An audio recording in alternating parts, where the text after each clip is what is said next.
That's your Taylor ProPath Financial. We're trying to find out how much of your Social Security benefit will be taxed. If you're taking Social Security, or you're going to be taking Social Security in the near future, there's kind of a wheelhouse of an age that you need to start planning and preparing for this, maybe mid to late 50s. To by the time you take Social Security, you need to have a plan for this. We're trying to figure out how much your Social Security will be taxed if you have other income sources in retirement. You need to be careful.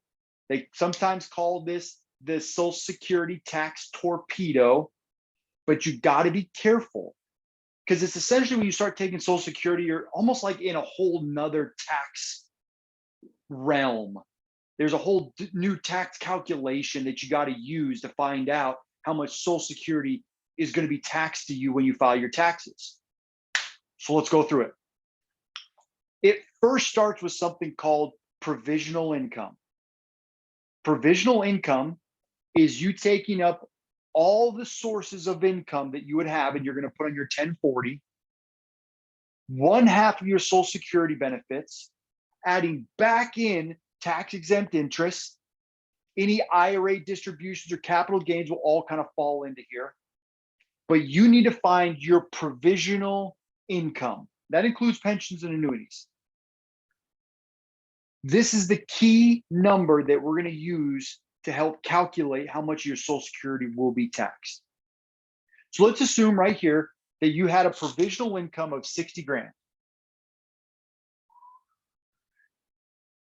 60,000 bucks for that given year. And remember, we're trying to find the amount of your Social Security benefit that will be taxed. I think it's line maybe 10B on your 1040. We're trying to find the number that you're going to take and you're going to have to put on this line. I think it's 10B, maybe 6B. No, I think it's 10B on your 1040. So here's how it works. All right, here we go. Here we go. Married filing jointly. We're going to do one for married filing jointly. There are these bands, 32,000 and 44,000. From 32 to 44,000, it's 50%. Okay. From 44,000 plus, it's 85%. 85%. 50% and 85%. Remember those percentages, because it's not the same for everything above a limit. It's got waves, it's got bands. So remember down here, our provisional income is 60,000. So from 0 to 32, there's nothing, $0. You don't have to worry about anything at all. If your provisional income is under this amount, no taxes, nothing, don't worry about it. But since our provisional income is at 60,000 bucks, we have a range of 32 to 44. That's at 12,000. So we're going to go 50% times 12,000, and that equals $6,000.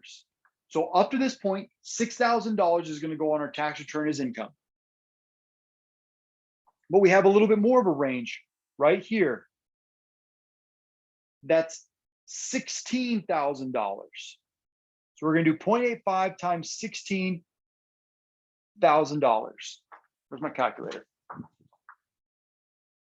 I think it's 10,600. No, wait, might be 13,600.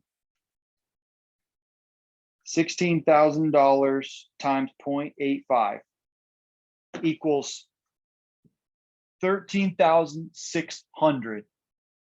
The total of 0, 6,000, 13,600 is $19,600. That will transfer over to your 1040. That's the amount of your Social Security benefit that is taxable. You need to be aware when you're starting to add in other sources of income, how much of your Social Security benefit will be taxed to you. Ways that you can help reduce this amount are things like IRA distributions, maybe trying to go Roth, do some Roth conversions, Okay, that's one way you can prepare. Half of your Social Security benefits, we can start to try to maximize these, or we can increase the benefit so you don't need as much earned income or any of these other sources of income. But these are tough. You'll probably get these anyway. I'll erase that. You're probably going to get these.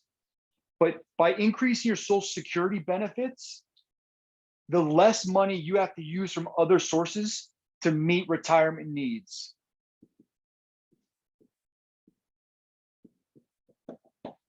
Those are just a couple examples, but there are ways that you can plan and prepare for this process as you work through preparing for Social Security. But this is an example of how it will be taxed. Let me know if you have any questions.